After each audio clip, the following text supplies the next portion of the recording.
Mexico is a country where culture and cuisine go hand in hand. From simple street tacos to fine dining, U.S. red meat has become a staple south of the border and across the economic spectrum.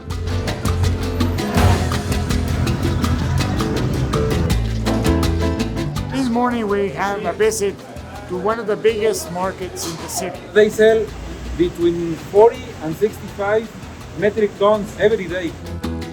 So growth is driven basically by affordability.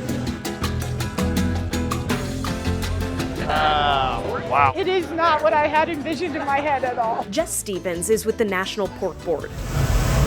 For me, just seeing like swinging sides of beef and people chopping them up right next to where we would actually buy the product is such a big bifurcation than the market we would have in the U.S. It's a lot to take in at once. She's one of 18 industry leaders who traveled with the U.S. Meat Export Federation to Mexico City for USMEF's 2026 Red Meat Symposium to learn more about how U.S. beef, pork, and lamb fit into the food chain. ¿Es de Estados Unidos? Ajá.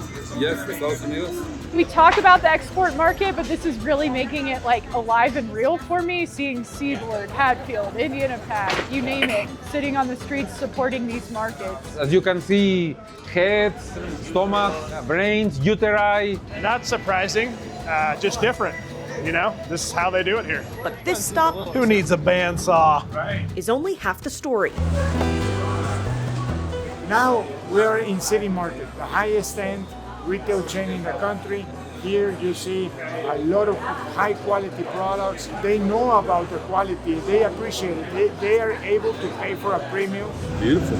Yeah, it is. From grocery stores to Costco, U.S. products are displayed front and center, reflecting its position as Mexico's top choice for red meat imports. You know, obviously the supermarket does a very good job representing our product. That's Brian Amundson of the North Dakota Beef Commission.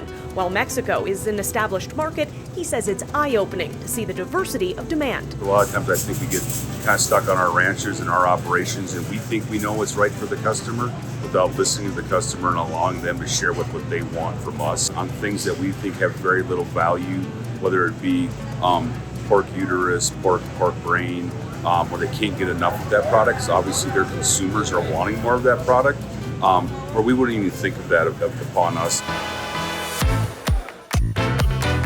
That's why the two-day symposium brings together dozens of buyers and sellers to kickstart those kind of conversations. Oh my goodness!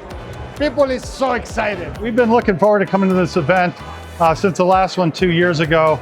It's really a unique opportunity for manufacturers in the U.S. to get out in front of real buyers, real people down here in the market, and we always get new business and new customers out of it. The event is highlighted by a product showcase. This is the best way to promote the meat products in Mexico. We have an area here in this showcase where we can display all the products that we are working and developing with Mexican entrepreneurs and processors trying to give more value added on the meat products. A little taste test goes a long way too. It's very rewarding to see them having the satisfaction with the product that we've worked very hard to make.